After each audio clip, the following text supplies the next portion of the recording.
Hello सुप्रभात मेरे प्यारे साथियों। आपने बहुत कम समय में मुझे इतना प्यार दिया कि 1400 प्लस सब्सक्राइबर हमारे यूट्यूब चैनल पर हो गए हैं। आप सभी का इसके लिए हम बहुत बहुत आभार व्यक्त करते हैं। वॉच टाइम भी हमारा पूरा हो चुका है। ठीक है, तो आज हम आप लोगों के लिए लेकर आए हैं जो ऐतिहासिक पृष्ठभूमि है भाषाओं की, उसके एमसीक्यूज लेकर के आए हैं। ये जो आपका है एमपी टेट वर्ग 1 के सिलेबस में पहला और दूसरा खंड है, यानी कि पहली और दूसरी इकाई है। और बस मैं यही चाहता हूँ सभी से कि बस आप लोग अपनी कृपा हमारे ऊपर बनाए रहें, हमारी कृपा सदैव आपके ऊपर बनी रहेगी। तो चलिए हम सबसे पहले प्रश्न पर चलते हैं देर ना करते हुए। भारत में कितने भाषा परिवार हैं? तो बेटा भारत में 4 भाषा परिवार होते हैं। भारत में कितने भाषा परिवार होते हैं? 4 भाषा परिवार होते हैं। ठीक है, चलिए आगे हम लोग बढ़ेंगे। भाषा परिवार के आधार पर हिंदी किस परिवार की भाषा है? तो भाषा परिवार के आधार पर हमारी जो हिंदी है, सभी लोग जानते होंगे। पहले हमने नॉर्मल से क्वेश्चन लिए हैं कि बच्चे पहले घबराएं नहीं। ठीक है, तो वो है कौन से? भारोपीय भाषा परिवार। ठीक है, किस भाषा परिवार की भाषा है हिंदी? तो वो है भारोपीय भाषा परिवार की। और ये भाषा परिवारों में सबसे बड़ा भाषा परिवार माना जाता है। इसका आप लोग थोड़ा सा ध्यान रखेंगे। ठीक है, चलिए आगे है। अगला प्रश्न है आपका, किस काल में वेदों, ब्राह्मण ग्रंथों, उपनिषदों के अलावा वाल्मीकि, व्यास, अश्वघोष, भास, कालिदास तथा माघ आदि की संस्कृत रचनाओं का सृजन हुआ है? ठीक है, तो यहाँ पर देखिए मैं आप लोगों को फिर वही भाषा परिवार से क्वेश्चन आया हुआ है। तो यहाँ पर ये तो भाषा परिवार में अपने हैं ही नहीं है, इस बात का थोड़ा सा ध्यान रखना। हमारा जो सही आंसर होगा यहाँ पर वो होगा प्राचीन भारतीय आर्य भाषा काल। ठीक है, चलिए तो हम आगे बढ़ते हैं। यहाँ पर आपका जो आंसर होगा वो हो जाएगा डी नंबर। क्लियर है? चलिए आगे बढ़ेंगे और इसमें 2-4 प्रश्न आपको थोड़े से इन रचनाओं से मिलेंगे। चलिए, विद्यापति कृत कीर्ति लता किस भाषा की रचना है? तो विद्यापति कृत कीर्ति लता जो है वो बेटा अवहट्ट की रचना है। साथ में इनकी एक पदावली थी जो कि मैथिली भाषा में लिखी गई है, इसीलिए विद्यापति जी को मैथिल कोकिल भी कहा जाता है। ठीक है, इस प्रश्न को अच्छे से याद रखना। ठीक है, तो यहाँ पर जो हमारा सही आंसर है वो हो जाएगा ए नंबर। और आगे हम बढ़ते हैं। अगला हमारा 5वां प्रश्न है कि अब्दुल रहमान कृत संदेह, यहाँ पर संदेश रासक है बेटा, है ना, थोड़ा सा मिसप्रिंट हुआ है। अब्दुल रहमान ने संदेश रासक लिखा था। ठीक है, क्या लिखा था? संदेश रासक लिखा था। तो वो किस भाषा की रचना है ये आपको बताना है। तो अब्दुल रहमान कृत संदेश रासक किस भाषा की रचना है? ब्रज की है, अवधी की है, अपभ्रंश की है या खड़ी बोली की? तो यहाँ जो आपका सही आंसर है वो अपभ्रंश की ओर चला जाएगा, यानी कि यहाँ पर आपका सी आंसर सही होगा। ठीक है, चलिए हम लोग आगे बढ़ेंगे और अगला प्रश्न इसी में है। 6वां प्रश्न है कि अष्टछाप का जहाज किसे कहा जाता है? तो बेटा अष्टछाप का जो जहाज है वो रसखान नहीं है, सूरदास जी को कहा जाता है। अष्टछाप का जहाज किसे कहा जाता है? सूरदास जी को कहा जाता है। इसका आपका सी नंबर क्या हो जाएगा?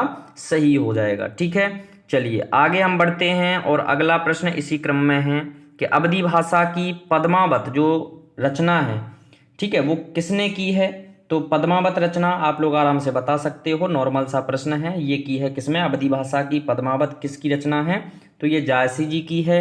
ठीक है, अभी आगे चल करके आपको बहुत ही ऐतिहासिक क्वेश्चन मिलने वाले हैं, तो साथ में बने रहिए। इसके बाद है खड़ी बोली में रचित गोरा बादल की कथा के रचनाकार कौन है? अब इसमें बहुत से बच्चे कंफ्यूज रहते हैं कि गोरा बादल जो कथा है वो मलिक मोहम्मद जायसी जी की है। तो बेटा मैं आपको बता दूं कि जायसी जी की जो गोरा बादल की कथा है वो वास्तविकता में कविता है। ठीक है, वो क्या है बेटा?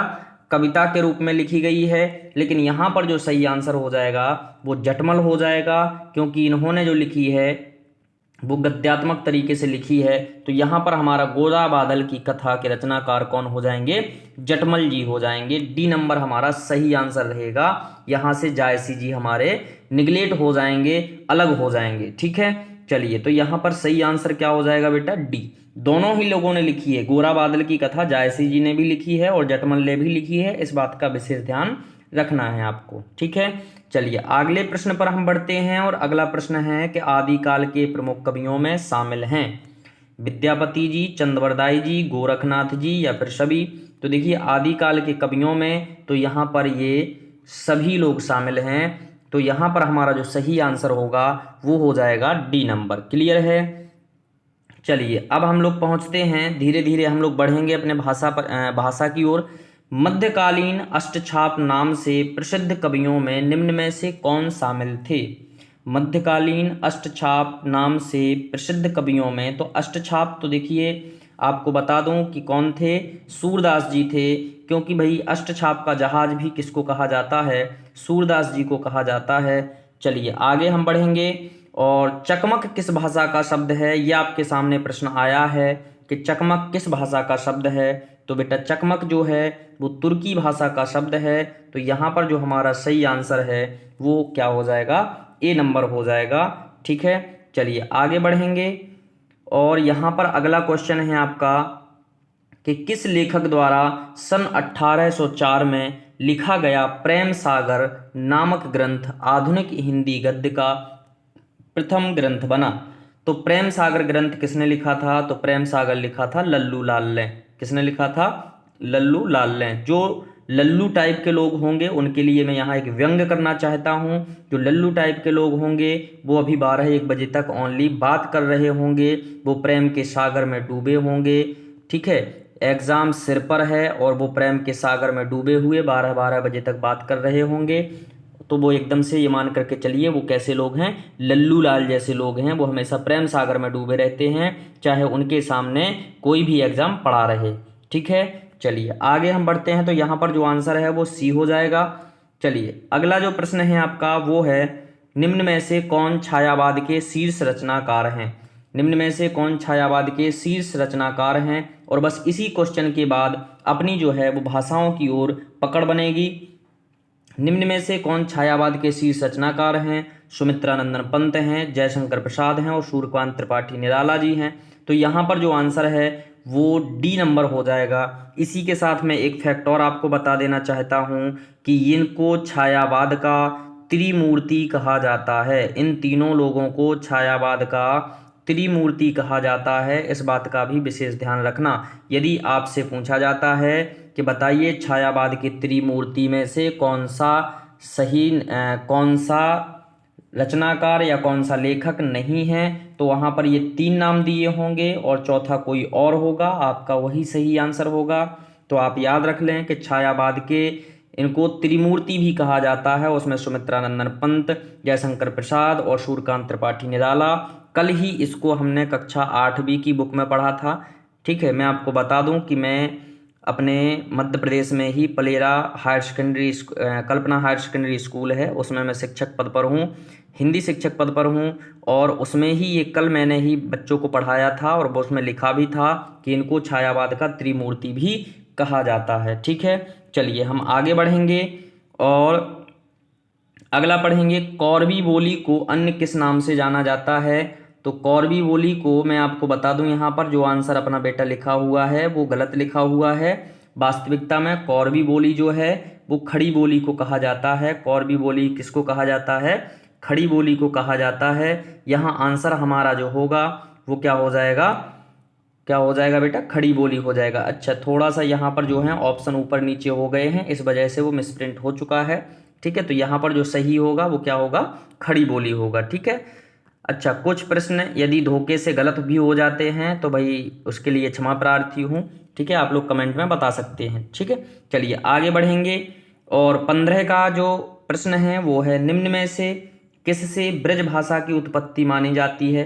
सौर सैनी अपभ्रंश से, खड़ी बोली से, मैथिली से या अवधी से?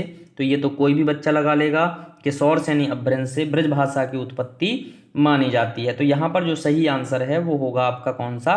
ए नंबर। ठीक है, अब थोड़ा सा एक क्वेश्चन आपका भौगोलिक विस्तार से आ चुका है कि गोंडा, फैजाबाद, सुल्तानपुर, रायबरेली, बाराबंकी, इलाहाबाद, लखनऊ, जौनपुर आदि जिलों में निम्न में से कौन सी भाषा बोली जाती है? तो यहाँ पर जो सही होगा बाराबंकी, इलाहाबाद, लखनऊ आ गया। अब इसमें देखिए इन्होंने अयोध्या नाम नहीं लिया है क्योंकि आपको एकदम पता चल जाता कि अवधी बोली जाती है, तो उन्होंने अयोध्या को हटा दिया है। और यहाँ पर जो आपका सही आंसर हो जाएगा वो हो जाएगा कौन सा?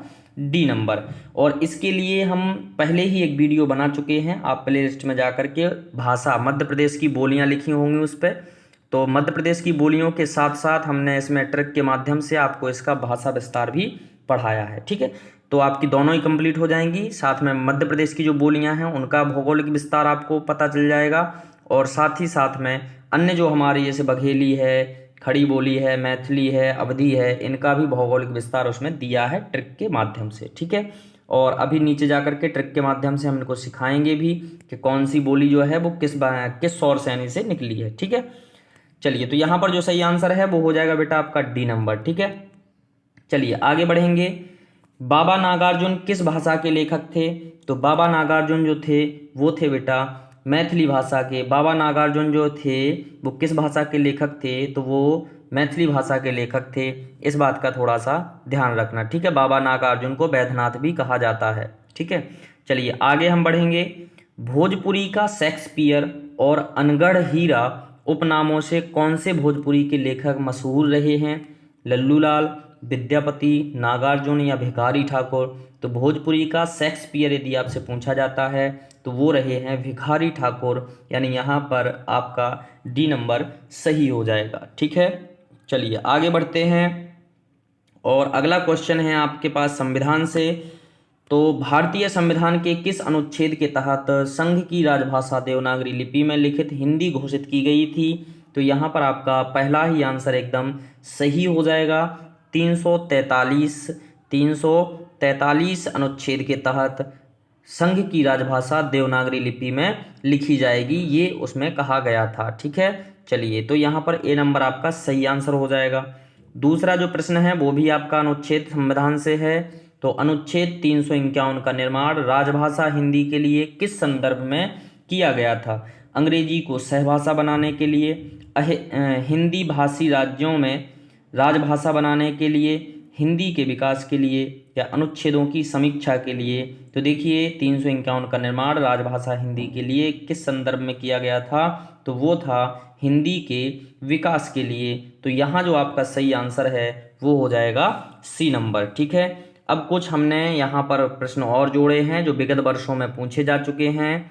तो यहाँ जो आपका प्रश्न है वो है संविधान के किस अनुच्छेद में कहा गया है कि संघ की राजभाषा हिंदी और लिपि देवनागरी होगी? तो ये क्वेश्चन हम पहले पढ़ भी चुके हैं, और यहाँ पर जो आपका सही आंसर होगा वो हो जाएगा 343। ठीक है, देखिए जल्दी जल्दी प्रश्न कराने का हमारा मोटिव यही रहता है कि वीडियो लंबी ना हो, बच्चों का समय बर्बाद ना हो, क्योंकि 100 प्रश्न लगाने में यदि 2-3 घंटे लग जाते हैं तो कोई मतलब नहीं है ऐसी वीडियो देखने का। ठीक है, तो भारतीय संविधान के अनुच्छेद 343 में कहा गया है कि संघ की राजभाषा हिंदी और लिपि देवनागरी होगी।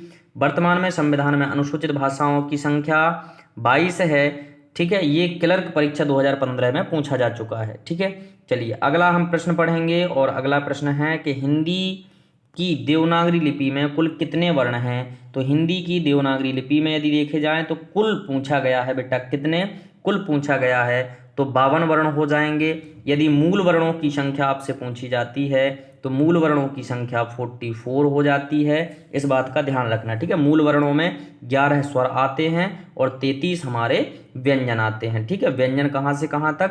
का से लेकर के हा तक, और 11 स्वर आ से लेकर के री को सम्मिलित करते हुए ये कहाँ तक होंगे? अव तक होंगे। ठीक है, चलिए आगे बढ़ेंगे, और अगला है हमारा कि हिंदी की देवनागरी लिपि में कुल कितने स्वर हैं? तो अभी हमने आपको बताया है कि हिंदी की देवनागरी लिपि में कुल कितने स्वर हैं, तो वो हो जाएंगे हमारे सी नंबर, यानी कि 11 स्वर हैं। ये भी एग्जाम में आया हुआ प्रश्न है। आप लोग कुल देख करके वहाँ पर 13 लगाने की कोशिश करते हो, यदि ऑप्शन में 13 आ जाता है तो बिल्कुल नहीं लगाना है बेटा, स्वर 11 ही होते हैं। अंग आहा जो होता है वो अयोगवाह होते हैं, ना तो वो स्वर होते हैं और ना ही व्यंजन होते हैं। ये कक्षा 4 की हिंदी उठा करके देख लेना, उसमें ये बात बता दी गई है। ठीक है, और हम लोग मूर्ख बने उसको 13 पढ़ते रहते हैं। तो 13 नहीं है, टीचरों के बहकावे में ना आए।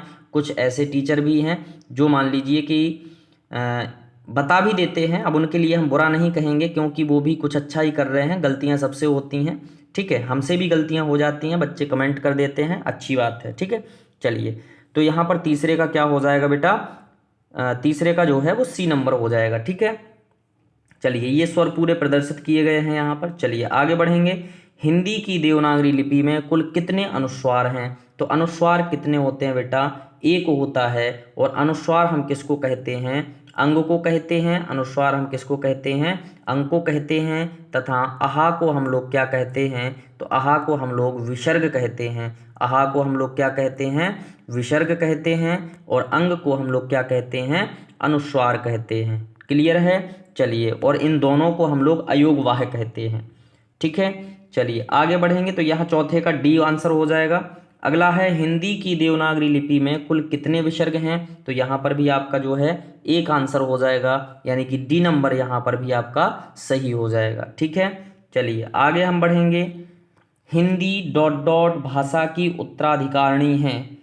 हिंदी डॉट डॉट भाषा की उत्तराधिकारिणी है, तो किसकी उत्तराधिकारी है?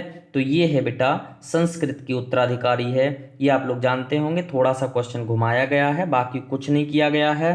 ठीक है, तो हिंदी की आदि जननी उत्तराधिकारिणी भाषा संस्कृत है। संस्कृत पाली प्राकृतिक भाषा से होती हुई अपभ्रंश तक पहुंचती है, फिर अपभ्रंश अवहट्ट से गुजरती हुई प्राचीन हिंदी प्रारंभिक हिंदी का रूप ले लेती है। जिसको ये क्रम याद नहीं होता है उसको हम यहाँ पर एक ट्रिक बता देते हैं, जिंदगी भर आपको याद रहने वाला है। ठीक है, तो देखिए संस्कृत पाली, संस्कृत पाली और यहाँ पर हम पालियाँ बड़ी ई करेंगे क्योंकि पालने से लिख रहे हैं हमने, लालन पालन करना। तो संस्कृत पाली प्रकृति ने, संस्कृत पाली किसने बेटा, प्रकृति ने, संस्कृत पाली प्रकृति ने अपभ्रंश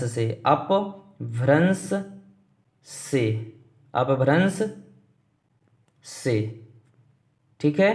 अब हिंदी चल रही है, अब हिंदी चल रही है। तो आप इसको ऐसे याद कर देंगे कि संस्कृत को पाला किसने, प्रकृति ने पाला संस्कृत को। भाई संस्कृत नहीं तो विलुप्त हो चुकी होगी, तो विलुप्त हो चुकी होती। तो संस्कृत को पाला किसने, प्रकृति ने। किससे, अपभ्रंश के द्वारा। अपभ्रंश का मतलब होता है टूटा फूटा होना। ठीक है, अपभ्रंश का मतलब क्या होता है, टूटा फूटा होना। अब हिंदी चल रही है, तो इस ट्रिक को आप 2-3 बार पढ़ लेंगे, आपको एकदम से ये क्रम याद हमेशा बना रहेगा। ठीक है, चलिए तो यहाँ पर जो सही आंसर है वो हो जाएगा बेटा आपका डी नंबर। क्लियर। चलिए आगे बढ़ेंगे। संसार की प्रमुख भाषाओं में हिंदी का कौन सा स्थान है? तो देखिए ये जो क्वेश्चन है ये 2016 का है बेटा, लेकिन अब यहाँ पर हिंदी का स्थान जो है वो तीसरा हो चुका है। अब पहले पर हमारी जो है संसार की प्रमुख भाषाओं में अंग्रेजी पहले नंबर पर हो गई है, और दूसरे नंबर पर मंदारिन जो कि चीनी की एक भाषा है, चीन की एक भाषा है, मंदारिन हो गई है। और तीसरे नंबर पर अब हमारी कौन सी हो गई है, हिंदी हो गई है। ठीक है, तो थोड़ा सा अपडेट हो जाइए। पहले पर अंग्रेजी चल रही है, फिर मंदारिन हो गई है, और फिर क्या हो गई है, हिंदी हो गई है। ठीक है, चलिए तो अब हम यहाँ पर जो आंसर मानेंगे वो मानेंगे यहाँ पर तीसरा। कौन सा स्थान मानेंगे, तीसरा स्थान मानेंगे हिंदी का। चलिए अब लोग हम आगे बढ़ते हैं। हिंदी को राजभाषा का दर्जा मिला, तो हिंदी को राजभाषा का दर्जा कब दिया गया था? तो सबको मालूम होगा 14 सितंबर 1949 को हिंदी को राजभाषा का दर्जा प्राप्त हुआ था। और यहाँ पर हम थोड़ा सा भाई इसके बारे में डिटेल पढ़ लेते हैं कि राजभाषा का शाब्दिक अर्थ है राजकाज की भाषा। जो भाषा राजकीय कार्य के लिए प्रयुक्त होती है वह राजभाषा कहलाती है। राजभाषा संवैधानिक शब्द है। हिंदी को 14 सितंबर 1949 को संवैधानिक रूप से राजभाषा घोषित किया गया, इसलिए 14 सितंबर को हिंदी दिवस के रूप में भी मनाया जाता है। ठीक है, चलिए आगे हम बढ़ेंगे और अगला प्रश्न करेंगे। संविधान के अनुच्छेद 343 के द्वारा हिंदी को डॉट डॉट के रूप में मान्यता मिली। किसके, राष्ट्रभाषा के, राजभाषा के, मातृभाषा के और विभाषा के। तो ये नॉर्मल क्वेश्चन हैं, ये आपके लिए हम छोड़ते हैं कमेंट करने के लिए। तो यहाँ पर हम 10वां क्वेश्चन करने लगते हैं, और 10वां क्वेश्चन है जिस क्षेत्र में जो भाषा बोली जाती है वह भाषा व्यापक रूप से उस क्षेत्र की मानक भाषा कही जाती है, उपमानक भाषा कही जाती है, या मातृभाषा कही जाती है, या संचार भाषा कही जाती है। तो वो उस क्षेत्र की मातृभाषा कही जाती है। ये हमारा क्या हो जाएगा, सही आंसर हो जाएगा। क्लियर, यहाँ पर सी नंबर सही है। ठीक है, आगे बढ़ेंगे और अगला क्वेश्चन है, विश्व की सर्वाधिक बोली जाने वाली भाषाओं में हिंदी का स्थान है। विश्व की सर्वाधिक बोली जाने वाली भाषाओं में हिंदी का स्थान है, तो हम यहाँ पहले ही पढ़ चुके हैं कि अब जो स्थान है वो बेटा तीसरा है। कौन सा स्थान है? तीसरा स्थान है। क्लियर है। चलिए तो आगे हम बढ़ेंगे। विभाषा को कहा जाता है, तो विभाषा को उपभाषा, परिनिष्ठ भाषा या विशिष्ट भाषा या वैज्ञानिक भाषा।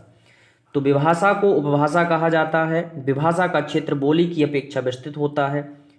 यह एक प्रांत या उप प्रांत में प्रचलित होती है। एक विभाषा में स्थानीय भेदों के आधार पर कई बोलियां प्रचलित रहती हैं। विभाषा में साहित्यिक रचनाएं भी मिल सकती हैं। विभाषा में साहित्यिक रचनाएं भी मिल सकती हैं। तो इसका जो हमारा आंसर होगा वो हो जाएगा उपभाषा। विभाषा को हम क्या कह सकते हैं? उपभाषा कह सकते हैं। ठीक है, चलिए 12 का हमारा ए हो जाएगा। अगला है, छत्तीसगढ़ी बोली संबद्ध है। छत्तीसगढ़ी बोली संबद्ध है, तो ये आपको बताना है। संबद्ध मतलब संबंधित है, तो पूर्वी हिंदी से, पश्चिमी हिंदी से, राजस्थानी हिंदी से और पहाड़ी हिंदी से। यहाँ पर कहने का मतलब ये है कि जो छत्तीसगढ़ी बोली निकली है या विकसित हुई है, तो वो किस हिंदी से विकसित हुई है, ये आपको आंसर बताना है। तो देखिए छत्तीसगढ़ी जो है वो पूर्वी हिंदी से विकसित हुई है, और इसके लिए हम ट्रिक लेकर के आए हैं जो कि आपको सबसे बाद में मिलेगी। ठीक है, तो साथ बने रहिए। और पूरी की पूरी अपभ्रंश से पूर्वी हिंदी, किस अपभ्रंश से पश्चिमी हिंदी, एकदम ये ट्रिक के माध्यम से आपको बताने वाले हैं। तो यहाँ पर जो सही आंसर है वो है ए नंबर। और ट्रिक होगी ऐसी जो जिंदगी में नहीं आपको भूलेगी। ठीक है, फालतू ट्रिक नहीं होगी। मैथिली भाषा का केंद्र आपको बताना है कि मैथिली भाषा का केंद्र कहाँ है। तो त्रिहुत है, अयोध्या है या कुरजनपद है या फिर लखनऊ है। ठीक है, तो मैथिली का जो केंद्र है तो बेटा उसे हम कहते हैं तिरहुत। ठीक है, मैथिली का केंद्र क्या है? तिरहुत है। मैथिली भाषा का केंद्र तिरहुत है।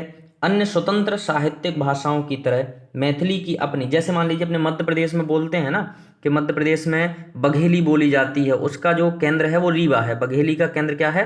रीवा है। इसी प्रकार से इसमें पूछा गया है कि मैथिली भाषा का केंद्र क्या है, तो वो हो जाएगा हमारा ए नंबर। ठीक है, इसको हम पढ़ लेते हैं। मैथिली भाषा का केंद्र तिरहुत है। अन्य स्वतंत्र साहित्यिक भाषाओं की तरह मैथिली की अपनी प्राचीन लिपि है, जिसे घती रहुताच या मिथिलाक्षर कहते हैं। इसका विकास नई शताब्दी ईस्वी में शुरू हो गया था। आजकल छपी हुई पुस्तकों में अधिकांशतः देवनागरी का ही प्रयोग होने लगा है। पहले जो प्राचीन लिपि हुआ करती थी इसकी, उसका नाम था क्या? घतिरहुताच या मिथिलाक्षर। ठीक है, चलिए तो आगे बढ़ेंगे। 14वां आपका कंप्लीट हो गया होगा। अगला है, ददर भाषा का दूसरा नाम क्या है? ददर भाषा का दूसरा नाम क्या है? बहुत इंपॉर्टेंट क्वेश्चन है, ऐसे ही प्रश्न पूछे जाते हैं, ध्यान रखना। आया है व्यापम पुलिस सब इंस्पेक्टर 2016 द्वितीय पाली, ये मध्य प्रदेश में ही आया हुआ है कि ददर भाषा का दूसरा नाम क्या है?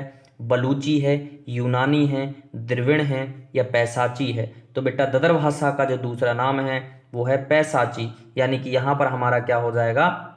डी हो जाएगा। और ऐसे आप लोग सीख सकते हो। ठीक है, एक एक क्या होती है? दर्द अपभ्रंश होती है, तो आप उससे इसको याद कर सकते हो। उससे आप इसको क्या कर सकते हो? याद कर सकते हो। अगर ऐसे आपको याद नहीं हो रहा है तो ध्यान रखना, जब भी पिशाच हमारे पास आते हैं तो हमें दर्द होता है। पिशाच हमारे पास होते हैं तो दर्द होता है, तो ये क्या हो जाएगा? हमारा डी नंबर सही आंसर हो जाएगा। 15 का यहाँ पर क्या होगा? डी होगा। क्लियर। आगे हम बढ़ते हैं 16वें क्वेश्चन पर। तो संस्कृत के मूल शब्दों को हिंदी भाषा में प्रचलित, संस्कृत के मूल शब्द जो हिंदी भाषा में प्रचलित हैं वे कहलाते हैं तद्भव शब्द, विदेशी शब्द, तत्सम शब्द या देशज शब्द। तो आप लोग इसका आंसर हमें कमेंट में देंगे। सभी लोगों को इसका आंसर मालूम होगा।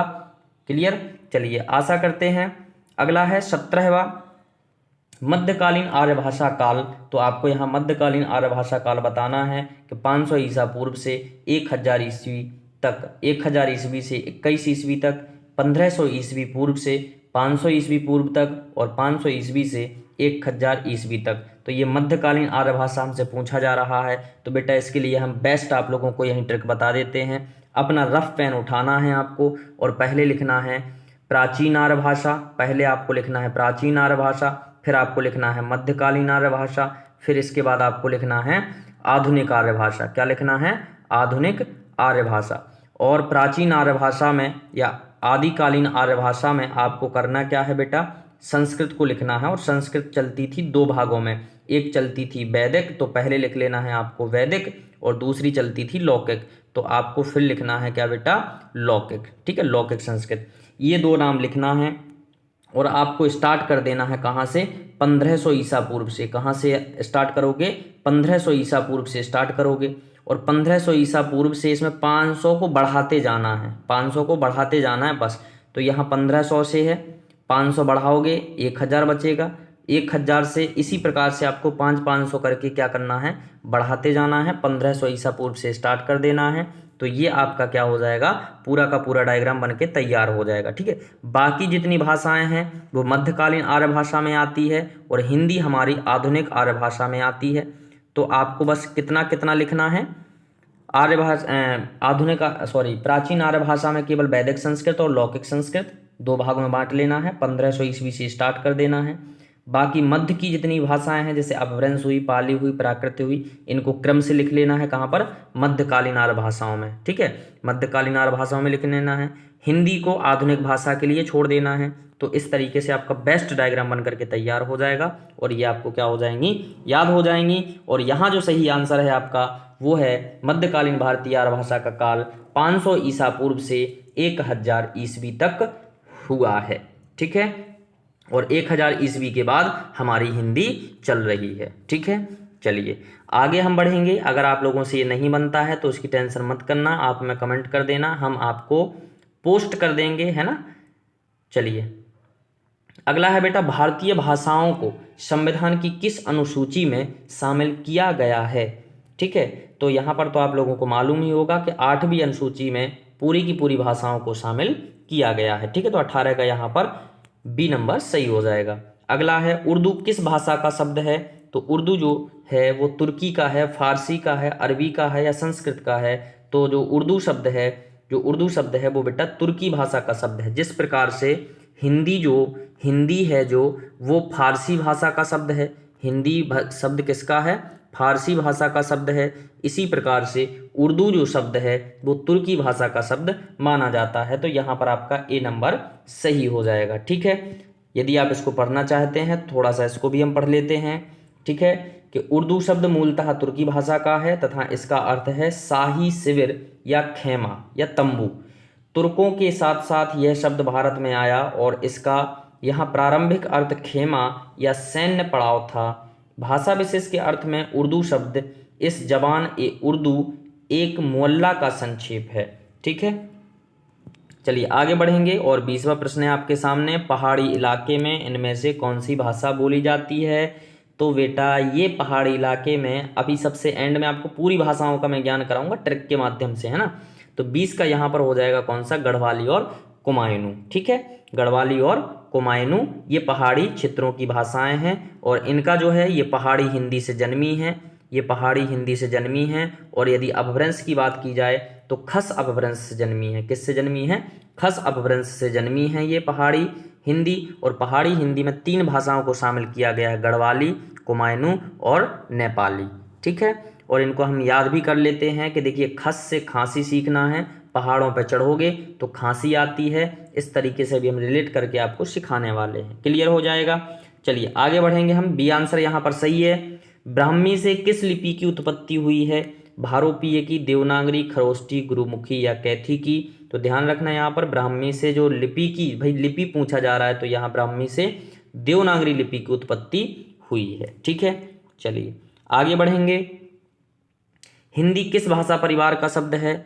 एकाक्षरी, द्रविड़, सेमेटिक? तो यहाँ पर जो हमारा बेटा आंसर है वो एक इसमें कटा हुआ है। तो हिंदी किस भाषा का परिवार है, ये क्वेश्चन हम पहले भी शायद पढ़ चुके हैं। तो यहाँ पर सी नंबर पर हम एक ऑप्शन दे देते हैं, भारोपीय भाषा परिवार। कौन सा भाषा परिवार? भारोपीय भाषा परिवार से हिंदी भाषा की उत्पत्ति हुई है, या भारोपीय भाषा परिवार में इसे रखा गया है। ठीक है, चलिए आगे हम पढ़ेंगे। विश्व में सर्वाधिक बोली जाने वाली भाषाओं का क्रम है चीनी, अंग्रेजी, हिंदी, अंग्रेजी हिंदी रूसी, अंग्रेजी हिंदी जापानी, अंग्रेजी चीनी हिंदी। तो यहाँ पर बेटा आपका जो सही आंसर हो जाएगा वो ये पहले वाला क्वेश्चन है। ये थोड़ा सा विकल्प पहले अपडेट किया गया था कि चीनी अंग्रेजी हिंदी, तो बेटा अब ऐसा नहीं है। अब जो हमारी हो गई है वो हो गई है अंग्रेजी चीनी हिंदी। तो इसको थोड़ा सा अपडेट कर लेना, यहाँ पर आंसर जो है वो आपका डी हो जाएगा। ठीक है, चलिए आगे हम बढ़ेंगे। और रानी केतकी की कहानी में प्रयोग हुई भाषा को कहा गया है। तो रानी केतकी की कहानी में कौन सी भाषा का प्रयोग हुआ है? हिंदुस्तानी, खड़ी बोली, उर्दू, अपभ्रंश। तो रानी केतकी की जो कहानी है वो हिंदी खड़ी बोली गद्य में लिखी गई है। तो यहाँ पर जो हमारा सही आंसर हो जाएगा वो हो जाएगा बी नंबर। कौन सा हो जाएगा? B number. इसका थोड़ा सा हम विवरण जरूर पढ़ेंगे क्योंकि इसमें थोड़ी सी जानकारी आपको अच्छे से मिल जाएगी। हिंदी खड़ी बोली गद्य में इंसा अल्लाह खां की सब सर्व प्रसिद्ध रचना रानी केतकी की कहानी। तो सबसे पहला तो आपको यही यहाँ क्लियर हो गया कि रानी केतकी की कहानी किसने लिखी है? इंसा अल्लाह खां ने लिखी है। ठीक है, या उदयवान चरित है। इस कहानी का महत्व भाषा, शैली और वर्ण वस्तु सभी दृष्टियों से है। स्वयं लेखक के अनुसार इसमें किसी बोली का पुट नहीं है, मतलब इसमें कोई दूसरी बोली का पुट नहीं मिलते हैं, शब्द नहीं मिलते हैं। यह कहानी शुद्ध सांस्कारिक प्रेम को आधार बनाकर मनोरंजन के लिए लिखी गई है। ठीक है, चलिए आगे बढ़ेंगे। और अगला प्रश्न है हमारा 25वां। अवधी तथा बघेली किस उपभाषा के अंतर्गत आती हैं? तो पश्चिमी हिंदी, बिहारी हिंदी, पूर्वी हिंदी और पहाड़ी हिंदी, ये किसके अंतर्गत आती हैं ये आपको बताना है। तो ये जो अवधी और बघेली हैं ये आती हैं हमारी पूर्वी हिंदी के अंतर्गत। किसके अंतर्गत? पूर्वी हिंदी के अंतर्गत। यहाँ पर सी नंबर हमारा सही हो जाएगा। बने रहिए, लास्ट में ये एकदम क्लियर हो जाएंगे आपके। चलिए अगला है हिंदी शब्द है। तो ये आप लोगों को मालूम होगा। तो हिंदी जो शब्द है वो बेटा फारसी भाषा का शब्द है। किसका है? फारसी भाषा का शब्द है। चलिए आगे हम बढ़ेंगे। हिंदी शब्द है ये हो गया है हमारा, और इसका विवरण थोड़ा सा हम पढ़ लेते हैं। ठीक है, हिंदी शब्द फारसी भाषा का शब्द है। फारसी एक ईरानी भाषा है जो हिंद यूरोपीय भाषा परिवार की हिंद ईरानी भाषा है, जिसके लिए इसके तीनों चरणों के नज़दीकी भाषा ज्ञान संबंधी रिश्ते स्थापित किए गए हैं। पुरानी, मध्य और नई फारसी एक ही फारसी भाषा का प्रतिनिधित्व करते हैं, जबकि नई फारसी मध्य और पुरानी फारसी की एक प्रत्यक्ष वंशज है। तो हम बस यहाँ पर यही इससे अर्थ निकालेंगे कि जो हमारा हिंदी भाषा शब्द है ये फारसी भाषा का शब्द है। ठीक है, चलिए जिस विधा द्वारा भाषा के शब्दों, उनके रूपों, प्रयोगों आदि का ज्ञान होता है वह है लिपि विज्ञान, शैली विज्ञान, रूप विज्ञान या फिर व्याकरण। तो यहाँ पर जो आपका सही आंसर है वो हो जाएगा डी नंबर, व्याकरण। जिस विधा द्वारा भाषा के शब्दों, उनके रूपों, प्रयोगों आदि का ज्ञान होता है उसे बेटा हम व्याकरण कहते हैं। ठीक है, चलिए यदि आपको ये पढ़ना है तो आप थोड़ी देर के लिए मैं यहाँ पुश कर देता हूँ, आप इसको पढ़ सकते हो। चलिए आशा करते हैं पढ़ लिया होगा। तो हम अगले क्वेश्चन पर बढ़ते हैं, वो है 28 नंबर का। निम्नलिखित में से कौन सी बोली उत्तर प्रदेश में बोली जाती है? हाड़ौती, बुंदेली या कन्नौजी। तो यहाँ पर जो आपका सही आंसर है वो हो जाएगा कन्नौज में बोली जाने वाली। कन्नौज में बोली जाने वाली कौन सी भाषा? कन्नौजी। कन्नौज में बोली जाती है तथा ये उसके आसपास के क्षेत्रों में भी बोली जाती है। ठीक है, तो 28 का यहाँ पर क्या हो जाएगा? डी हमारा सही हो जाएगा। अगला है बेटा कि निम्नलिखित में से किसका विकास आखिरी में हुआ है, यानी कि बाद में हुआ है, ये हमसे पूछा जा रहा है। तो यहाँ पर देखिए वांगरू, अपभ्रंश, वैदिक संस्कृत और पाली प्राकृत। तो यहाँ पर जो सबसे लास्ट में विकास हुआ है वो किसका हुआ है? अपभ्रंश का हुआ है। अब चूंकि यहाँ हिंदी दी नहीं गई है, नहीं तो हमारा हिंदी आंसर हो जाता। और इस क्रम में यदि देखा जाए तो बांगरू तो आना ही नहीं चाहिए। ठीक है, अब बांगरू इसीलिए लिखा गया है कि आप इसको थोड़ा सा गलत करने की कोशिश करें। ठीक है, लेकिन यहाँ जो सही आंसर है वो हमारा बी नंबर हो जाएगा। और बी नंबर पर लिखना, बी नंबर यहाँ लिखा तो नहीं है, लेकिन बी नंबर यहाँ पर क्या है? अपभ्रंश है। ठीक है, थोड़ा सा विकल्पों में क्या है? उलटफेर हो गया है। तो यहाँ पर अपभ्रंश आपका सही आंसर होगा। क्लियर? चलिए आगे बढ़ेंगे। ब्रज हिंदी की किस उपभाषा के अंतर्गत है? तो ब्रज जो है वो पश्चिमी भाषा के अंतर्गत आती है। इन सभी को आपको सिखाएंगे हम अभी थोड़ी देर में। ठीक है, तो ब्रज जो है वो किससे निकली है? पश्चिमी हिंदी से निकली है। किससे निकली है? पश्चिमी हिंदी से। ठीक है, हल्का फुल्का मिसप्रिंट होने की वजह से आप लोगों को थोड़ी सी प्रॉब्लम आ सकती है, उसके लिए हमें खेद है। ठीक है, चलिए आधुनिक कविता में महत्वपूर्ण है। आधुनिक कविता में महत्वपूर्ण हैं भाषा और शैली, मानवीयकरण और बिंब विधान, लय और प्रवाह, छंद और अलंकार। तो आधुनिक कविता के आधुनिक कविता में महत्वपूर्ण है, तो महत्वपूर्ण क्या होना चाहिए? तो देखिए आजकल जो हमारे कवि जो हैं वो कविताएं कर रहे हैं, उसमें वो छंद और अलंकार का विशेष ध्यान ना दे करके वो सिर्फ किसका ध्यान दे रहे हैं? तो वो दे रहे हैं लय और प्रवाह का। ठीक है, वो दे रहे हैं किसका? लय और प्रवाह का ध्यान दे रहे हैं आधुनिक कविताओं में। ठीक है, छंदों का विशेष ध्यान वो नहीं दे रहे हैं, सबके सब एकदम मुक्तक छंद में चल रहे हैं। चलिए आगे बढ़ेंगे। हिंदी भाषा के विविध रूपों से परिचित कराने में सर्वाधिक सहायक है। हिंदी भाषा के विविध रूपों में परिचित कराने में सर्वाधिक सहायक है हिंदी भाषा का साहित्य व अन्य मुद्रित सामग्री, हिंदी भाषा की पुस्तक व विज्ञापन, हिंदी भाषा की पत्रिका व पाठ्य पुस्तक, हिंदी भाषा के समाचार पत्र व विज्ञान के ये तो यह आया हुआ है यहाँ, ये नहीं पढ़ा है। ठीक है, हिंदी भाषा के समाचार पत्र व विज्ञापन। तो हिंदी भाषा के विविध रूपों से परिचित कराने में सर्वाधिक सहायक क्या होगा? तो देखिए हिंदी भाषा का जो साहित्य है ये सबसे ज़्यादा हमें हिंदी के बारे में बता सकता है, तो हम यहाँ पर जो अपना आंसर क्लिक करेंगे वो क्या करेंगे? ए नंबर करेंगे। ठीक है, चलिए अगला है 33। भाषा सीखने और भाषा अर्जित करने में मुख्य अंतर का आधार नहीं है। ठीक है, तो अंतर का मुख्य आधार नहीं हम किसे नहीं बता सकते भाषा सीखने और भाषा अर्जित करने में, तो वो हो जाएगा बेटा हमारा व्याकरण। ठीक है, क्योंकि भाषा सीखने में और भाषा अर्जित करने में व्याकरण का होना जरूरी नहीं है। गांव में आपने देखा होगा कितने अनपढ़ लोग होते हैं लेकिन फिर भी भाषा फटाफट बोलते हैं। ठीक है, और कुछ लोग ऐसे भी होते हैं जिनको व्याकरण का ज्ञान नहीं होता है लेकिन भाषा का इतना बढ़िया प्रयोग करते हैं। जैसे मान लीजिए कि कोई भी शास्त्री जी हैं, अब शास्त्री जी भाई इतनी ज़्यादा व्याकरण तो नहीं पढ़े होते हैं लेकिन भाषा मीठी बोलते हैं, बढ़िया शब्दों का प्रयोग करते हैं, शब्दों के चयन से वो किसी को भी मोह लेते हैं। तो यहाँ पर जो है वो आधार नहीं है, तो वो है व्याकरण। ठीक है, चलिए जबकि भाषाई परिवेश तो होना जरूरी है भाषा सीखने के लिए, स्वाभाविकता भी होनी, इच्छा भी जरूरी है और सहजता भी जरूरी है। आगे हम बढ़ेंगे और अब हमारा क्वेश्चन हिंदी भाषा का जन्म कैसे हुआ, इससे हम लोग लेंगे history of Hindi language, history of Hindi. तो यहाँ पर हम अब पढ़ेंगे पहला क्वेश्चन। मध्यकालीन अरबी तथा फारसी साहित्य में भारत की भाषाओं के लिए किस शब्द का प्रयोग मिलता है? रेखता का, दूहा का, जवान ए हिंद का और हिंदी का। तो ये जवान ए हिंद हम पहले ही आपको एक प्रश्न में बता चुके हैं, तो यहाँ पर हमारा आंसर क्या हो जाएगा? सी हो जाएगा। मध्यकालीन अरबी तथा फारसी साहित्य में भारत की भाषाओं के लिए किस शब्द का प्रयोग मिलता है?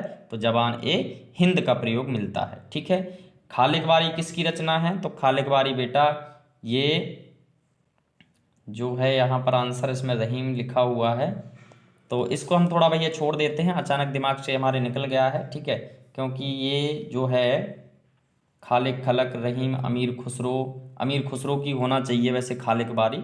ठीक है, बाकी हम इसको अभी कमेंट में मेंशन कर देंगे। ठीक है, तो यहाँ इस आंसर को हम छोड़ रहे हैं।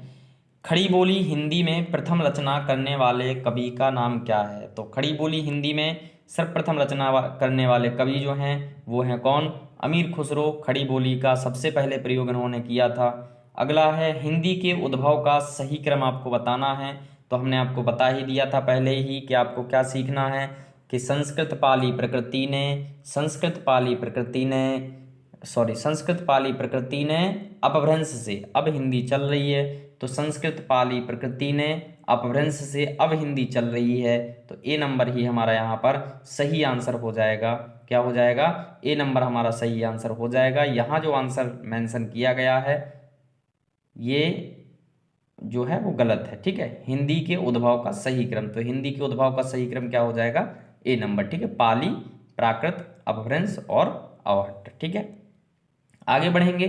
अपभ्रंश को पुरानी हिंदी किसने कहा है? तो अपभ्रंश को पुरानी हिंदी जो है वो यहाँ पर अपभ्रंश को पुरानी हिंदी ये कहा है चंद्रधर शर्मा गुलेरी ने। किसने कहा बेटा? चंद्रधर शर्मा गुलेरी ने। यहाँ पर भी ये आंसर मिसप्रिंट है।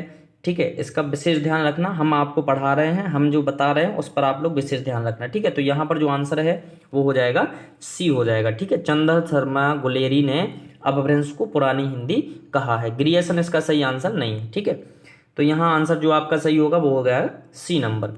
आगे बढ़ेंगे और अगला प्रश्न है हमारा छठवां, और छठवें प्रश्न नंबर है साहित्यिक अपभ्रंश को पुरानी हिंदी किसने कहा है? तो साहित्यिक अपभ्रंश को पुरानी हिंदी कहने वाले आचार्य रामचंद्र शुक्ल हैं। ये आपका बिल्कुल आंसर सही है। ठीक है, तो साहित्यिक अपभ्रंश को पुरानी हिंदी कहने वाले कौन है? आचार्य रामचंद्र शुक्ल है। ठीक है, चलिए आगे बढ़ेंगे। अपभ्रंश की उत्तरकालीन अवस्था का नाम क्या है? तो ये अपभ्रंश चली, अपभ्रंश के बाद में कौन सी आई? उत्तरकालीन का मतलब है बाद में, तो बाद में कौन सी आई बेटा? अवहट्ठ आई है। कौन सी आई है? अवहट्ठ आई है। तो यहाँ पर हमारा आंसर डी एकदम सही हो जाएगा। क्लियर है? आगे हम बढ़ेंगे। सौरसेनी अपभ्रंश से किस उपभाषा का विकास हुआ है? सौरसेनी अपभ्रंश से किस उपभाषा का विकास हुआ है? तो देखिए, जो बिहारी है, तो बिहारी का तो नहीं हुआ है। ठीक है, पंजाबी का भी नहीं, बांग्ला का भी नहीं, तो यहाँ पर किसका हो जाएगा? राजस्थानी हिंदी का विकास हुआ है। किससे? सौरसेनी अपभ्रंश से। ठीक है, चलिए आगे बढ़ेंगे। अपभ्रंश और पुरानी हिंदी के मध्य का समय कहा जाता है। अपभ्रंश और पुरानी हिंदी के मध्य का समय क्या कहा जाता है? तो अपभ्रंश और पुरानी हिंदी, अपभ्रंश और पुरानी हिंदी, अब पुरानी हिंदी किसको बोल रहे हैं भैया? पुरानी हिंदी अवहट्ठ को बोल रहे हैं। ठीक है, तो यहाँ पर अवहट्ठ को हम ले लेंगे, मतलब अपभ्रंश का उत्तर जो काल है उसको। ठीक है, तो अपभ्रंश और अवहट्ठ का जो, या अपभ्रंश का बाद का काल बोल सकते हैं उसको, किसने? उत्तर अपभ्रंश को पुरानी हिंदी कहा जाता था, तो उत्तर अपभ्रंश को ही हम अवहट्ठ कहते हैं। ठीक है, तो उत्तर अपभ्रंश और अपभ्रंश का जो मध्य का काल है उसको संक्रांति काल या संक्रमित काल कहा जाता है। संक्रांति काल या फिर संक्रमित काल कहा जाता है। यहाँ आंसर आपका क्या हो जाएगा? सी नंबर सही हो जाएगा। ठीक है, चलिए आगे बढ़ेंगे। चंद्रधर शर्मा गुलेरी ने किसको पुरानी हिंदी का प्रथम कवि माना है? तो चंद्रधर शर्मा गुलेरी ने किसको पुरानी हिंदी का सर्वप्रथम कवि माना है? तो चंद्रधर शर्मा गुलेरी ने राजा मुंज को पहला कवि माना है। ठीक है, आगे बढ़ेंगे। अपभ्रंश को प्राकृताभास हिंदी किसने कहा है? तो अपभ्रंश को प्राकृताभास हिंदी कहने वाले जो हैं, यहाँ जो हमारा आंसर है वो हमारा सी के साथ चला जाएगा, यानी रामचंद्र शुक्ल जी ने अपभ्रंश को प्राकृताभास हिंदी कहा है। ठीक है, अगला है पंजाबी का विकास अपभ्रंश के किस रूप से हुआ है? तो पंजाबी का विकास जो हुआ है वो हुआ है बेटा पैसाची से। किससे हुआ है? पैसाची से। ठीक है, आगे हम बढ़ेंगे। बिहारी, बांग्ला, उड़िया और असमिया भाषाओं का उद्भव किस अपभ्रंश से हुआ है? तो बिहारी, बांग्ला, उड़िया और असमिया जो हैं वो मागधी अपभ्रंश से उत्पन्न हुई हैं। किससे? मागधी अपभ्रंश से उत्पन्न हुई हैं। तो आगे हम बढ़ेंगे भैया, यहाँ आंसर क्या हो जाएगा? ए नंबर। ठीक है, इसके बाद है अर्धमागधी अपभ्रंश से किसका विकास हुआ है? तो अर्धमागधी अपभ्रंश से पूर्वी हिंदी का विकास हुआ है। किसका विकास हुआ है? पूर्वी हिंदी का विकास हुआ है। ठीक है, और पश्चिमी हिंदी का विकास किससे हुआ है? तो पश्चिमी का सौरसेनी से हुआ है। आगे हम बढ़ेंगे। अगला है सौरसेनी अपभ्रंश से उत्पन्न भाषाएं कौन सी हैं? तो सौरसेनी अपभ्रंश से जो उत्पन्न भाषाएं हैं वो ब्रजभाषा, अवधी, कुमायूनी और गढ़वाली, पश्चिमी हिंदी, राजस्थानी, पहाड़ी और गुजराती, बिहारी, बंगला, उड़िया, असमिया, लहंदा, पंजाबी और गुजराती मराठी। तो यहाँ सौरसेनी अपभ्रंश से जो उत्पन्न हुई हैं वो हुई हैं पश्चिमी हिंदी, राजस्थानी हिंदी। ठीक है, ये मुख्य रूप से उत्पन्न हुई हैं। कौन कौन सी? पश्चिमी हिंदी और राजस्थानी हिंदी। ठीक है, किससे? सौरसेनी अपभ्रंश से। चलिए आगे हम बढ़ेंगे, और केवल यहाँ पर ये पहाड़ी हिंदी को छोड़ देना भैया, है ना, कि पहाड़ी अपभ्रंश को यहाँ पर छोड़ देना। ठीक है, चलिए आगे हम बढ़ेंगे। अगला है सिंधी भाषा का उद्भव हुआ है। सिंधी भाषा का उद्भव किससे हुआ है? तो सिंधी का हुआ है ब्राचर से। ठीक है, सिंधी का हुआ है ब्राचर से। सीधा जाना है और यहाँ पर चढ़ना है। ठीक है, चलिए, तो सीधा जाना है और आपको बस किसी भी घर पे चढ़ जाना है और चोरी करके लाना है। तो सिंधी का जो भाषा का उद्भव हुआ है वो हुआ है ब्राचर से। ठीक है, सीधे जाना और चढ़ जाना। ठीक है, चलिए आगे हम बढ़ेंगे। अवधी का उद्भव किस अपभ्रंश से हुआ है? तो अवधी का जो उद्भव हुआ है वो हुआ है अर्धमागधी से। किससे हुआ है? अर्धमागधी से। ठीक है, तो यहाँ पर डी आंसर जो है बेटा आपका सही आंसर हो जाएगा। अगला जो हमारा है, अगला प्रश्न है, कचहरियों में हिंदी प्रवेश आंदोलन का मुख्य पत्र किस पत्र को कहा जाता है? ठीक है, तो कचहरियों में, यानी कचहरी जो पुलिस थाने वगैरह होते हैं उनको कचहरी भी कहा जाता है। तो कचहरियों में हिंदी प्रवेश आंदोलन का मुख्य पत्र किस पत्र को कहा जाता है? तो वो है भारत मित्र। कौन सा? भारत मित्र। ठीक है, आगे हम बढ़ेंगे। नागरी प्रचारणी सभा का स्थापना वर्ष आपको बताना है, तो ये 1893 हो जाएगा। आगे बढ़ेंगे। नागरी प्रचारणी सभा के संस्थापकों में थे शिव कुमार सिंह और बाबू श्याम सुंदर दास, रामचंद्र शुक्ल और भारतेंदु हरिश्चंद्र, प्रताप नारायण मिश्र और बालकृष्ण भट्ट, जगन्नाथ दास रत्नाकर और शिव प्रसाद गुप्त। तो यहाँ पर जो आपका सही आंसर है वो है शिव कुमार और बाबू श्याम सुंदर दास नागरी प्रचारणी सभा के संस्थापकों में थे। अगला है काशी नागरी प्रचारणी सभा के संस्थापकों में कौन नहीं है? काशी प्रचारणी सभा के संस्थापकों में कौन नहीं है? तो ध्यान रखना बेटा, रामचंद्र शुक्ल तो ये बहुत बाद वाले हैं। ठीक है, तो यहाँ पर ये बहुत पहले वाले हो जाते हैं, तो रामचंद्र शुक्ल यहाँ पर नागरी प्रचारणी सभा में नहीं थे। ठीक है, चलिए आगे बढ़ेंगे। फोर्ट विलियम कॉलेज की स्थापना कब हुई? तो फोर्ट विलियम कॉलेज की जो स्थापना हुई है वो हुई है 1800 ईस्वी में। कब हुई है?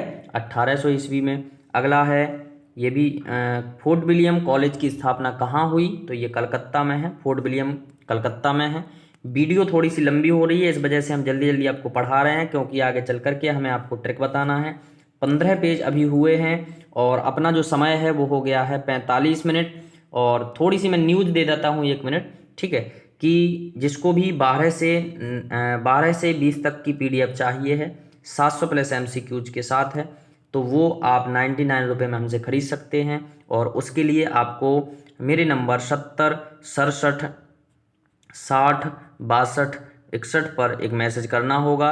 और फ़ोन पे, गूगल पे सब इस पर चलता है, आप इस पर पे कर सकते हैं और हमसे PDF ले सकते हैं। ठीक है, अभी भी समय है बेटा, अभी भी पढ़ सकते हो आप आराम से। 2-3-4 घंटे लगातार बैठ जाओगे, 12 से पूरा का पूरा 20 आपका खत्म हो जाएगा मात्र 5 घंटों में। ठीक है, तो ज़्यादा बात ना करते हुए आगे बढ़ेंगे। महावीर प्रसाद द्विवेदी को किस वर्ष सरस्वती पत्रिका के संपादक के रूप में नियुक्त किया गया? तो यहाँ पर जो आंसर हो जाएगा वो हो जाएगा 1903। ठीक है, ये छोटे छोटे क्वेश्चन कई बार आप लोगों को मिलेंगे, जिससे आपका थोड़ा साहित्य भी याद हो जाए। संविधान सभा में हिंदी को राजभाषा बनाने का प्रस्ताव किसने रखा? तो ये भी आप लोगों को मालूम होगा, गोपाल स्वामी आयंगर ने प्रस्ताव रखा था।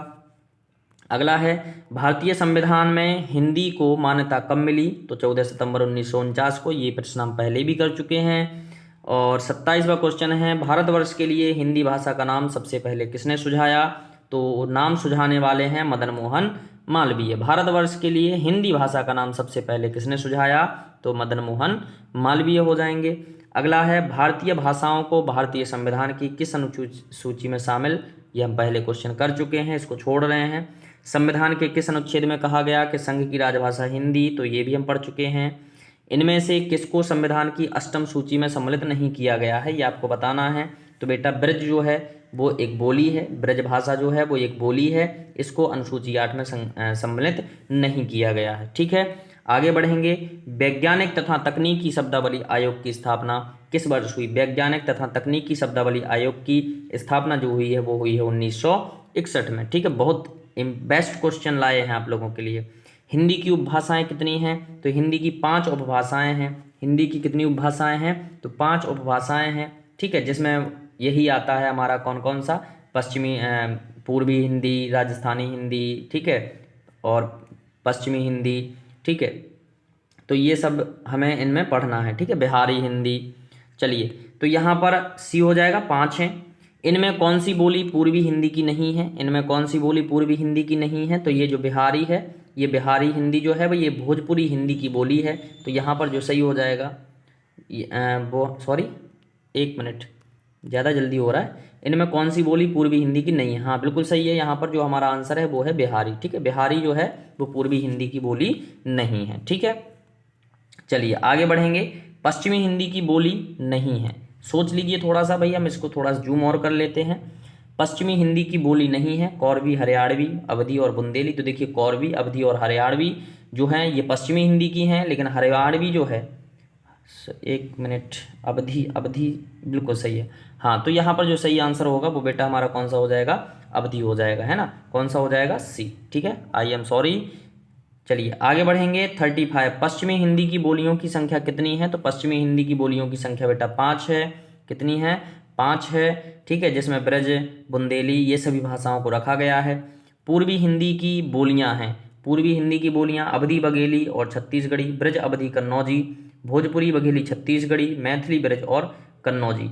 तो यहाँ पर जो है पूर्वी हिंदी की हमसे पूछा जा रहा है, तो पश्चिमी हिंदी की तो हम ब्रज बुंदेली ये पढ़ते ही हैं, लेकिन पूर्वी हिंदी में आ जाएगा अवधी बघेली एवं छत्तीसगढ़ी, अवधी बघेली एवं छत्तीसगढ़ी। ठीक है, अब आपको छत पर जाना है, अभी हम इसकी ट्रिक वगैरह पढ़ने वाले हैं। तो 36 का यहाँ पर सही आंसर क्या हो जाएगा, ए हो जाएगा। ठीक है, चलिए अगला है भोजपुरी, मगही और मैथिली बोलियां किससे संबंधित हैं। भोजपुरी, मगही और मैथिली बोलियां किससे संबंधित हैं, तो भोजपुरी, मगही और मैथिली जो है वो बिहारी हिंदी से संबंधित हैं। किससे संबंधित हैं, बिहारी हिंदी से। ठीक है, चलिए आगे हम बढ़ेंगे। गुड़गांव, दिल्ली तथा करनाल के पश्चिमी क्षेत्रों में बोली जाने वाली अहीरवाटी का संबंध किससे है। गुड़गांव, दिल्ली तथा करनाल के पश्चिमी क्षेत्रों में बोली जाने वाली अहीरवाटी का संबंध किससे है, पूर्वी राजस्थानी से। ये क्या तो संबंध किससे है, तो इसको हम बताएंगे। तो ये हो जाएगा हमारा उत्तर राजस्थानी, किससे, राजस्थानी से है। ठीक है, तो ये उत्तरी राजस्थानी हो जाएगा। आगे हम बढ़ेंगे और 39वें क्वेश्चन पर चलेंगे। मैथिली में साहित्य सृजन करने वाला रचनाकार कौन है, तो ये आप बहुत बार पढ़े हो, विद्यापति जी हैं।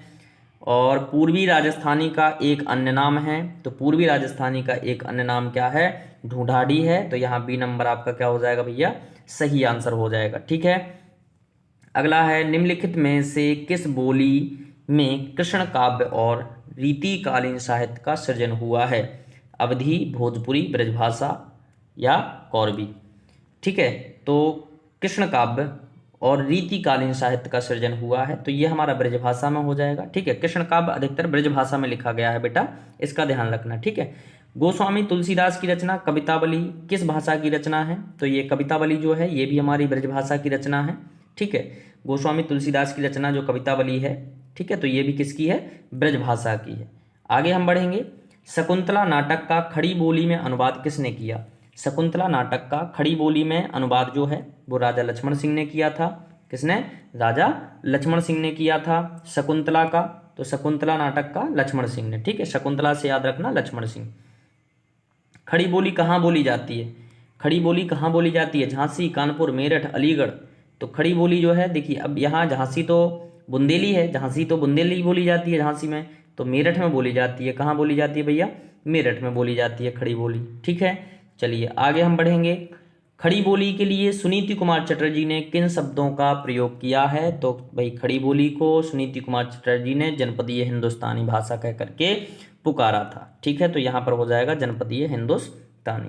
किस क्षेत्र की बोली को काशिका कहा गया है, किस क्षेत्र की बोली को काशिका कहा गया है, तो यहाँ पर सही आंसर हो जाएगा बनारस क्षेत्र की बोली को काशिका कहा गया है। ठीक है, काशी बनारस तो इसी शब्द से बना है काशिका। ठीक है, तो काशी से ध्यान रखना, काशी बनारस। अब देखिए छोटी छोटी से उसमें सब कुछ उसी में छुपा हुआ है ना। चलिए, तो यहाँ काशी या बनारस आ गया आपका, तो यहाँ काशिका कहा गया है। ठीक है, पश्चिमी हिंदी किस अपभ्रंश से विकसित है, तो पश्चिमी हिंदी किस अपभ्रंश से विकसित है, तो ये तो बेटा सौरसेनी से है। किससे है, सौरसेनी से है। ठीक है, आगे हम बढ़ेंगे। निम्नलिखित में से कौन सी द्रविड़ परिवार की भाषा है, उड़िया, बांग्ला, असमिया, कन्नड़। तो द्रविड़ भाषा परिवार की है वो है कन्नड़ भाषा। ठीक है, कौन सी है, कन्नड़ भाषा है। आगे बढ़ेंगे और 49वें क्वेश्चन पर हम लोग आ चुके हैं।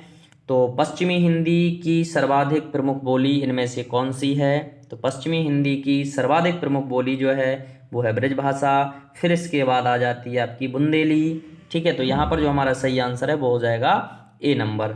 आगे बढ़ेंगे। ब्रजभाषा किस अपभ्रंश से विकसित है, तो ब्रजभाषा जो है वो सौरसेनी अपभ्रंश से विकसित हुई है। सौरसेनी अपभ्रंश से निकली है पश्चिमी हिंदी, और पश्चिमी हिंदी के बाद यहाँ पर बनी हुई है हमारी कौन सी, ब्रजभाषा। ठीक है, चलिए तो यहाँ ए नंबर सही हो जाएगा। अगला है खड़ी बोली का प्रयोग सबसे पहले किस पुस्तक में हुआ, तो वो हुआ है प्रेम सागर में, और प्रेम सागर जो लिखी है वो लिखी है लल्लू लाल ने। किसने लिखी है, लल्लू लाल ने, ये हम आपको पहले बता चुके हैं।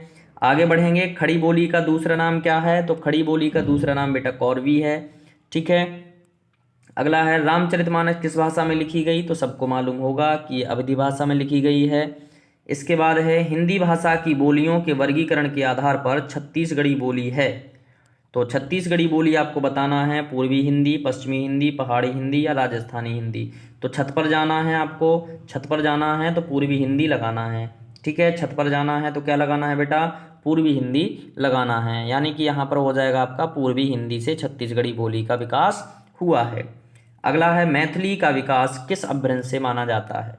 मैथिली का विकास किस अपभ्रंश से माना जाता है। तो भैया हमने मैथी मांग ली, हमने क्या मांग ली, मैथी मांग ली। तो मैथी मांग ली तो यहाँ पर मैथी हमने मागधी लगा दिया। ठीक है, मैथी मांग ली यानी मैथी मागधी हमने यहाँ पर लगा दिया। तो मागधी अपभ्रंश से मैथिली भाषा का विकास हुआ है। आगे बढ़ेंगे, अगला है तुलसीकृत विनय पत्रिका की भाषा कौन सी है। तो ये हम शायद पहले पढ़ चुके हैं और यहाँ पर हमारा सही हो जाएगा ब्रज भाषा। ठीक है, निम्नलिखित बोलियों में से कौन सी बोली उत्तर प्रदेश में नहीं बोली जाती है। तो देखिए अवधी है बोली जाती है, ब्रज जो है बिल्कुल बोली जाती है, और खड़ी बोली जो है ये भी वही उत्तर प्रदेश में बोली जाती है, लेकिन मैथिली जो है वो उत्तर प्रदेश में नहीं बोली जाती है। तो यहाँ डी नंबर हमारा सही हो जाएगा। क्लियर है। देवनागरी लिपि की उत्पत्ति किससे हुई है। खरोष्टी से, ब्राह्मी से, पैसाची से, कैथी से, ये कोई भी बच्चा बता देगा। ठीक है, चलिए तो ब्राह्मी से देवनागरी लिपि की उत्पत्ति मानी जाती है। अगला है अधिकतर भारतीय भाषाओं का विकास किस लिपि से हुआ है। तो अधिकतर भारतीय भाषाओं का विकास ब्राह्मी लिपि से हुआ है, ये भी आप लोग अच्छी तरह जानते हो। हिंदी भाषा किस लिपि में लिखी जाती है, ये भी आप जानते हो, कमेंट करेंगे। देवनागरी लिपि में लिखी जाती है। मॉरिशस का प्रेमचंद किसे कहा जाता है, ये आपका वेरी इंपॉर्टेंट क्वेश्चन है। मॉरिशस का प्रेमचंद किसे कहा जाता है। तो अभिमन्यु अनंत को मॉरिशस का प्रेमचंद कहा जाता है। ठीक है, चलिए आगे बढ़ेंगे, और यहाँ पर हमसे एक क्वेश्चन आया है 10वां विश्व हिंदी सम्मेलन का स्थल कहाँ है। तो 2015 में आयोजित हुआ था, तो ये हुआ था बेटा भोपाल में। ठीक है, तो विश्व हिंदी सम्मेलन भी आप लोग सीख लेना थोड़ा सा। ठीक है, और अगला है लाल पसीना उपन्यास के लेखक कौन हैं। तो लाल पसीना उपन्यास के लेखक भी कौन है, अभिमन्यु अनंत हैं, जिनको मॉरिशस का प्रेमचंद कहा जाता है। ठीक है, मॉरिशस का प्रेमचंद किसको कहा जाता है, अभिमन्यु अनंत को, और लाल पसीना उपन्यास जो है वो किसका है, अभिमन्यु अनंत का है। ठीक है, चलिए आगे बढ़ेंगे, और 64वां क्वेश्चन है इनमें से किस बोली का बिहारी हिंदी से संबंध नहीं है। इंपॉर्टेंट है। तो बिहारी हिंदी में देखिए क्या क्या आता है, अवधी, मगही और भोजपुरी। तो ये बिहारी हिंदी से संबंधित हैं, लेकिन जो अवधी है ये हमारी इससे संबंधित नहीं है। ठीक है, अब छत पे जाना है, अब छत पे जाना है। तो अवधी, छत्तीसगढ़ी ये हमारी थोड़ी सी अलग हैं, पूर्वी हिंदी वाली हैं ये। चलिए आगे बढ़ेंगे। निम्नलिखित में से कौन सा लेखक भारतेंदु मंडल का नहीं है। भारतेंदु मंडल का कौन सा नहीं है। तो प्रताप नारायण मिश्र, बद्रीनारायण चौधरी प्रेमगन, बालकृष्ण भट्ट या राजा लक्ष्मण सिंह। तो यहाँ पर भारतेंदु मंडल का जो नहीं है वो कौन है, राजा लक्ष्मण सिंह भारतेंदु मंडल के कवि या लेखक नहीं हैं। ठीक है, अगला है, और ये शायद हमारा लास्ट क्वेश्चन है आज का। चलिए, तो दोहा मूलतः किस भाषा का छंद है। तो दोहा जो है वो प्राकृत, अपभ्रंश, हिंदी या संस्कृत। तो दोहा या दूहा मूलतः अपभ्रंश भाषा का शब्द है। किसका शब्द है, अपभ्रंश भाषा का शब्द है। और यहाँ पर अब हम आपको ले चलते हैं एक नई दिशा में, और इस नई दिशा में यदि हम आपसे बात करें तो यहाँ से हमें पढ़ना था बेटा कि कौन सा भाषा किससे निकली हुई है। तो इसको हम थोड़ा सा कर लेते हैं। ठीक है, और कौरवी, हरियाणी, दक्खनी, ब्रज, बुंदेली, कन्नौजी का विकास सौरसेनी अपभ्रंश से हुआ है। और कौन सी सौरसेनी अपभ्रंश से, तो पश्चिमी हिंदी से हुआ है।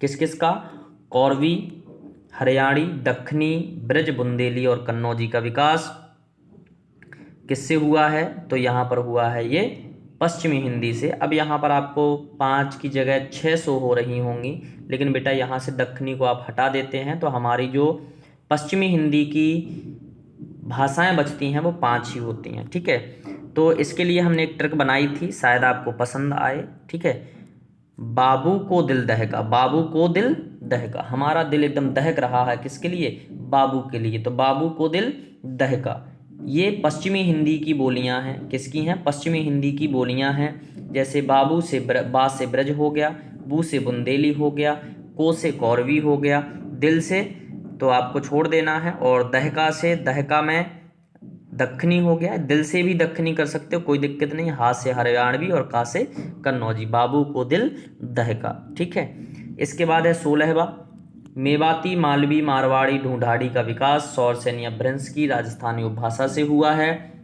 किससे हुआ है? सौरसेनी अपभ्रंश की राजस्थानी हिंदी से। और इसके लिए आपको एक ट्रिक सीखनी है, कौन सी? कि राजस्थान में मावा मेवा ढूंढकर खाते हैं। राजस्थान में मावा मेवा ढूंढकर खाते हैं। तो अगर राजस्थान में आपने देखा होगा, राजस्थान का भोजन बहुत बेस्ट होता है। तो राजस्थान से राजस्थानी अपभ्रंश इनका जन्म हुआ है। किसका? माँ से मालवी, माँ से मारवाड़ी, मेवा से मेवाती और ढूंढकर से ढूंढाड़ी। ठीक है, तो इन 4 बोलियों का जो जन्म हुआ है वो कहाँ से हुआ है? राजस्थानी अपभ्रंश से हुआ है। ठीक है, या राजस्थानी हिंदी से हुआ है। ठीक है, इसके बाद है अवधी बघेली छत्तीसगढ़ी का विकास पूर्वी हिंदी की अर्धमागधी से हुआ है। किससे हुआ है? अर्धमागधी से। ठीक है, पूर्वी हिंदी से हुआ है। तो यहाँ पर है बेटा कि आधा काम अब छत पर पूरा हुआ।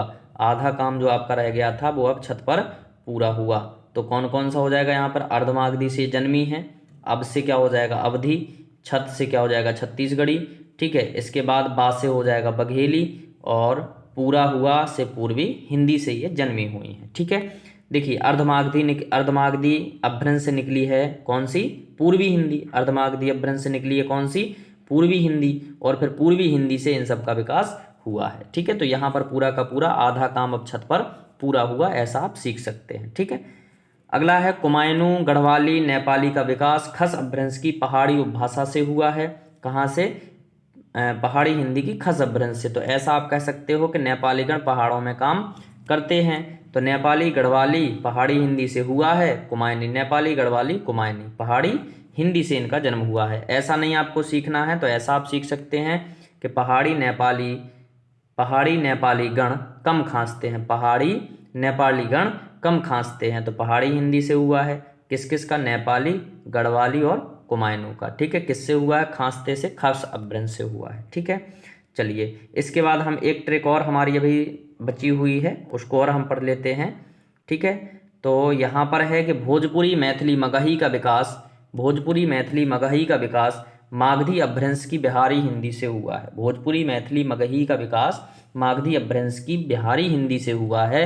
तो यहाँ पर हम सीख लेंगे बिहार के भोजपुरिया ने मैथी मांग ली। बिहार के भोजपुरिया ने मैथी मांग ली, तो बिहारी हिंदी से जन्म हुआ है। किस किस भाषा का? तो भोजपुरी का, मैथिली का और मगही का। ठीक है, बिहार के भोजपुरिया ने मैथी मांग ली। ठीक है, अगला है देसी कोंकणी बरारी नागपुरी का विकास महाराष्ट्रीय अपभ्रंश की मराठी उपभाषा से हुआ है। तो यहाँ पर हम सीखेंगे मराठी महाराजा ने देसी नाग को बार दिया। मराठी महाराजा ने देसी नाग को बार दिया मतलब जला दिया। तो मराठी से इनका जन्म हुआ है। किस किस का हुआ है? महाराष्ट्रीय अपभ्रंश से मराठी बनी हुई है, और मराठी से फिर निकली हैं बोलियां कौन कौन सी? देसी, नागपुरी और बार से बरारी। ठीक है, और को से हो जाएगी आपकी कोंकणी। आगे बढ़ेंगे और लास्ट है आज के लिए, और इसके बाद हमारा सेशन खत्म हो जाएगा। तो इसको बताने से पहले हम थोड़ी सी न्यूज़ दे दें। यूनिट 12 से लेकर के यूनिट 20 तक आपको 99 रुपये में PDF दी जा रही हैं, जिसमें 700 प्लस MCQs संग्रहित हैं। और साथ ही साथ मैं आपको बता दूं कि ये जो PDF जिससे मैंने पढ़ाया है यूनिट 1 और यूनिट 2 से जो बनी हुई है, इसकी आपको PDF इसी के साथ दी जाएगी। ठीक है, तो संपर्क करने के लिए संपर्क करें 70 67 60 62 61, इस नंबर पर आप संपर्क कर सकते हैं। और लास्ट हम पढ़ते हैं कि डोंगरी संथाली का विकास दर्द अपभ्रंश की कश्मीरी उपभाषा से हुआ है। डोंगरी संथाली का विकास दर्द अपभ्रंश की कश्मीरी उपभाषा से हुआ है, यानी दर्द से बनी क्या? कश्मीरी। दर्द से बनी क्या?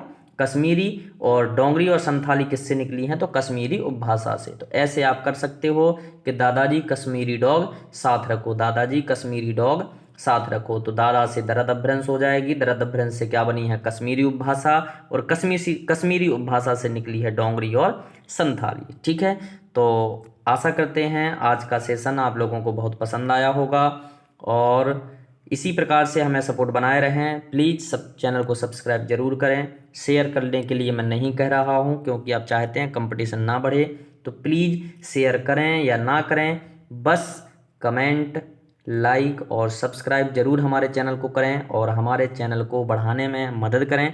हम आपकी मदद करने के लिए हमेशा तत्पर रहेंगे। ठीक है, आज के लिए इतना काफ़ी है। कल मिलते हैं अपने एक नए सेशन के साथ। जय हिंद, जय भारत।